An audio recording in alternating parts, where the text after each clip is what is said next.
Experiencing a black screen, no sound, or constant resets in your Suzuki Swift's infotainment system?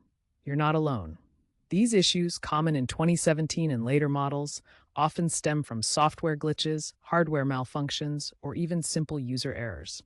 Suzuki has been actively addressing these problems with software updates and recalls, with a significant recall in mid-2024 targeting faulty touchscreen modules. This section will cover the immediate steps you can take to diagnose and potentially fix these issues yourself.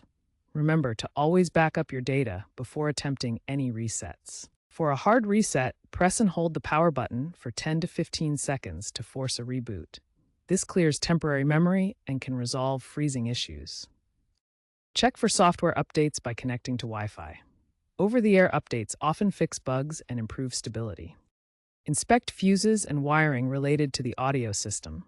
Use a multimeter to check the vehicle's battery voltage, which should be between 12 and 14 volts. If accessible, perform a factory reset through the settings menu. Be aware that this will erase user data, so back up important information first. Understanding the system helps. It runs on a Linux-based operating system. Regular updates and proper shutdowns prevent issues and ensure stability.